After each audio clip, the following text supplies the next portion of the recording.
সালাম আলাইকুম প্রিয় ভাই বোনেরা, সবাই কেমন আছেন? আশা করি আলহামদুলিল্লাহ সবাই ভালো আছেন। এই যে এটা আমাদের একটি ফ্যামিলি রুম, যা আপনার পরিবার ও আত্মীয় স্বজন নিয়ে আপনার আপনজনকে নিয়ে এই জায়গায় অবস্থান করতে পারবেন। আর এটা হচ্ছে বাংলা বাথরুম, বুঝছেন? এটা বাংলা বাথরুমের একটি রুম। এটা বাংলা বাথরুম। এই যে রুমটা খুব সুন্দর পরিপাটি করা আছে। এই রুমটা আপনারা যদি লাগে বা প্রয়োজন হয় অবশ্যই যোগাযোগ করতে পারেন।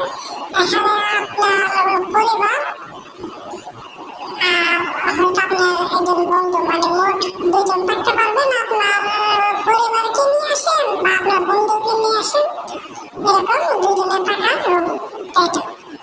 আর এজন্য আপনারা যদি প্রয়োজন হয় অবশ্যই আমাদের সাথে যোগাযোগ করবেন। এটা সাইদাবাদে অবস্থিত। আমাদের আবাসিক হোটেল 100% নিরাপদ একটি প্রতিষ্ঠান।